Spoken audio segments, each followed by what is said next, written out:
Kamali, taking you through some of the things people are talking about and some of the stuff they're sharing around the world on NewsFeed today.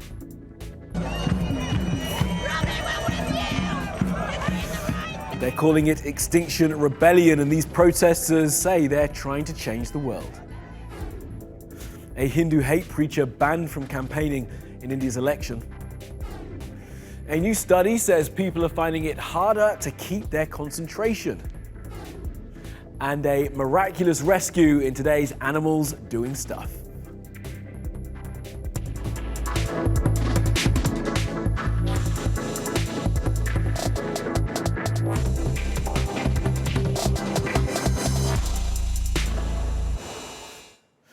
And top of our newsfeed, Extinction Rebellion. People who say they want to make a difference for the planet are blockading parts of cities around the UK. They say the protests will go on until the 29th of April and they're causing some serious disruption. Now they're asking government in the UK to take a stand against climate change. Only problem right now, the UK government is on holiday. Sarah Morris is at one of the blockades on London's Waterloo Bridge. Protest or festival? It's kind of hard to tell from behind the protesters' blockade here on Waterloo Bridge.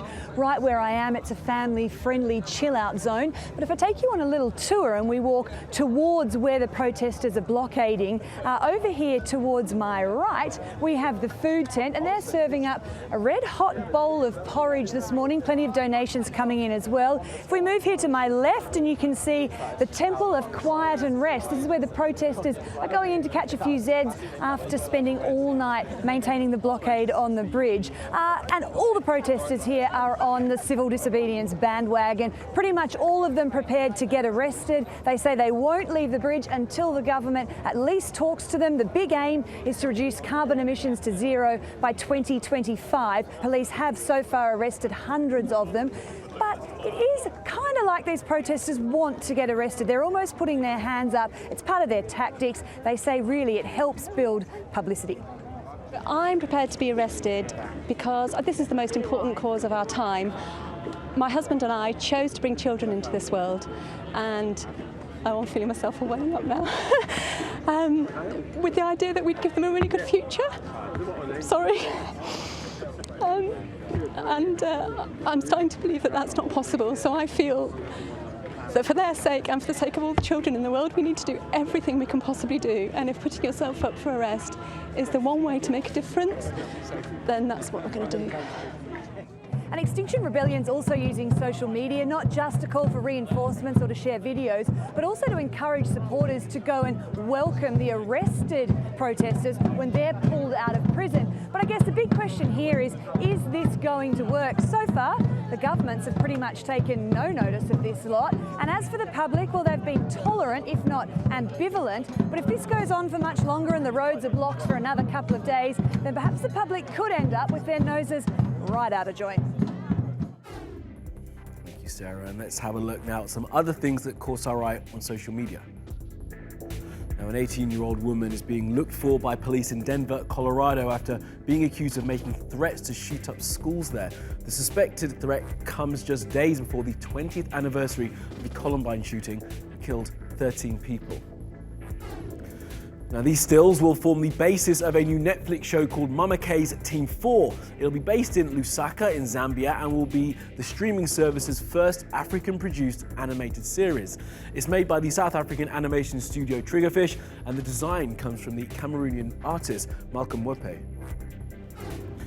Now, Drake is bad luck, and he's been banned from hanging out with Roma players for the foreseeable. The club tweeted this out just to get ahead of any trouble caused by the Toronto rapper. See, it seems that every time Drake is pictured with a sports star or a sports star gets near him, or Drake gets near a sports team, they begin to lose. Evidence for the prosecution, Exhibit A. This pic with Conor McGregor, who nearly got his head choked off by Khabib an hour or so later. Exhibit B, this video of him with Sergio Aguero, who in the next game missed a penalty and his team lost. And Exhibit C, this of him with Layvin Kurzawa of PSG, who then got smashed 5-1 in the next game. Seriously, we could go on all day. Stay away, Drake.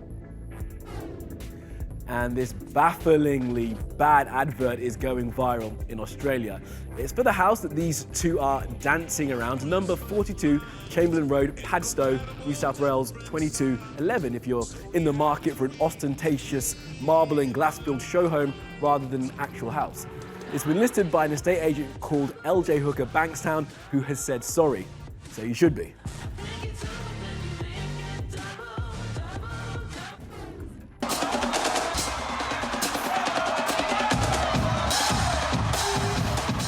And Queen Bee is breaking the internet as usual. She's dropped a live album of her Coachella, better known as Baychella, performance from last year. It's called Homecoming, and it's to coincide with her Netflix doco of the same name.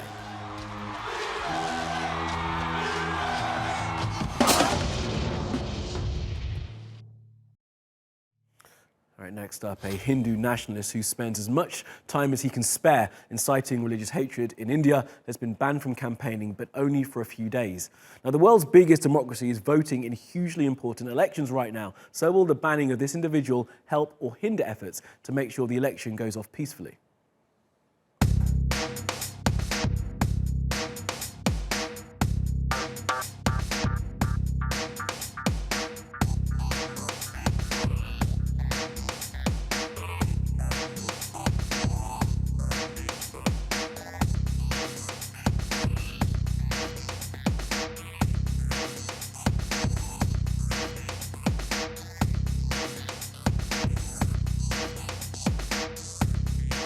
अगर वो एक हिंदू बालिका को ले जाएंगे तो कम से कम 100 मुस्लिम बालिकाओं को हिंदू भारत के अंदर सभी मस्जिदों में हमें अनुमति दीजिए और हर जगह कोई गणेश और नंदी को विराजमान करवा देंगे।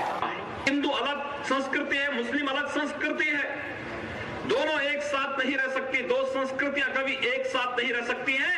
ये टकराव होगा, जरूर होगा।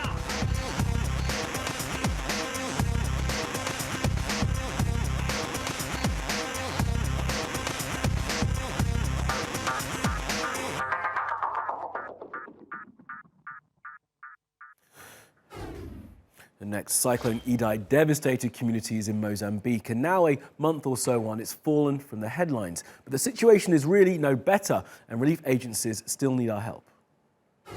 1 month on, maybe these dramatic pictures of helicopter rescues have slowly disappeared from the television screens, but there's still 1 million children here in Mozambique that need urgently assistance. They need shelter, they need food, they need water, and they need medical care. And one of the biggest challenges we are facing right now is the transmission of waterborne diseases, in particular cholera. And this needs a lot of support. We need to provide safe drinking water.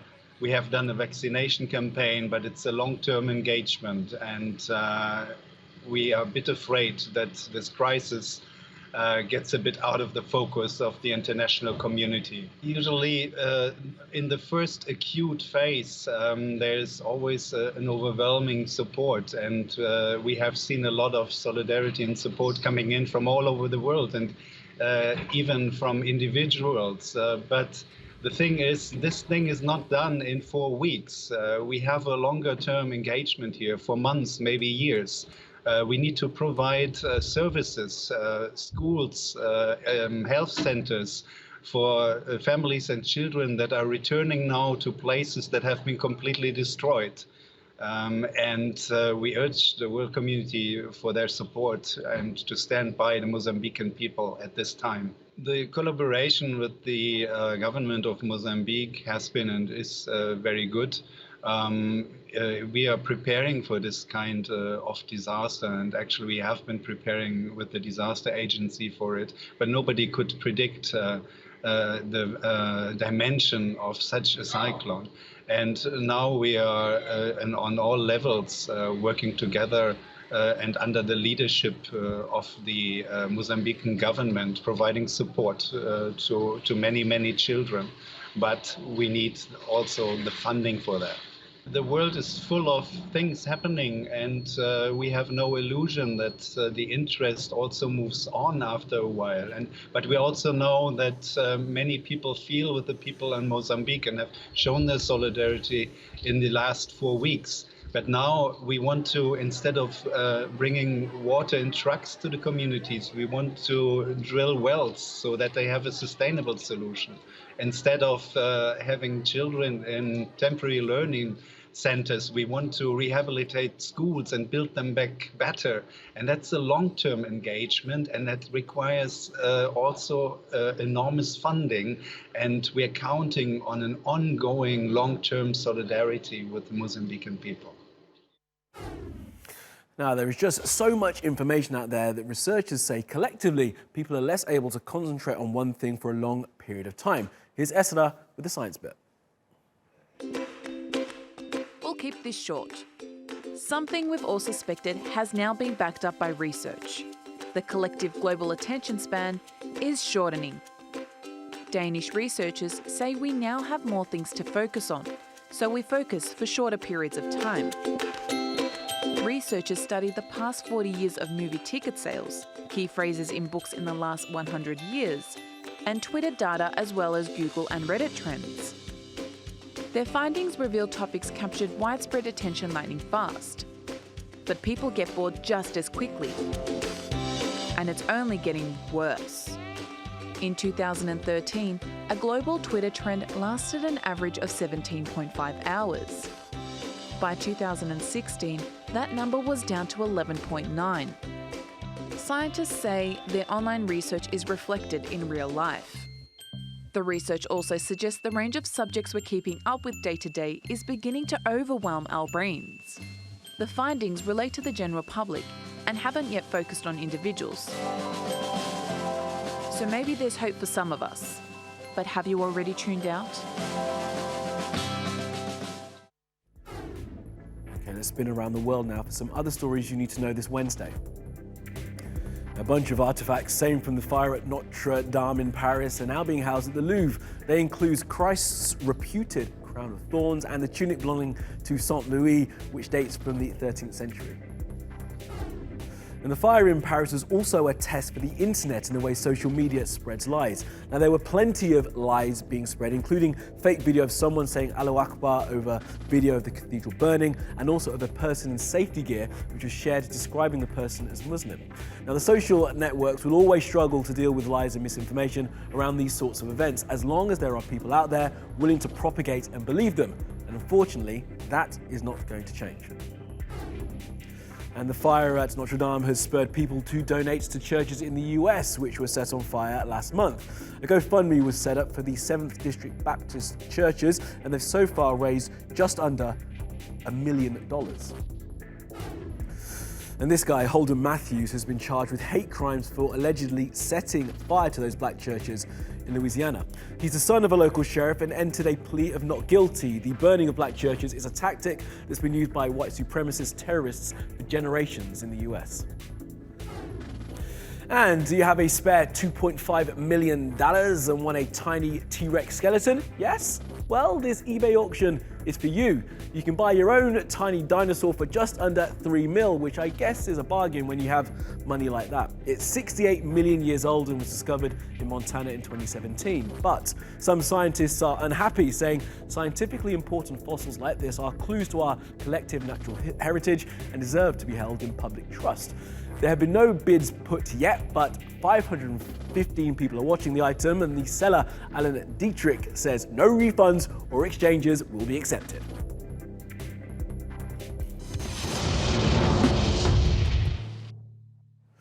And in animals doing stuff, we have the tale of a doggo who is a very good boy, but also very, very lucky.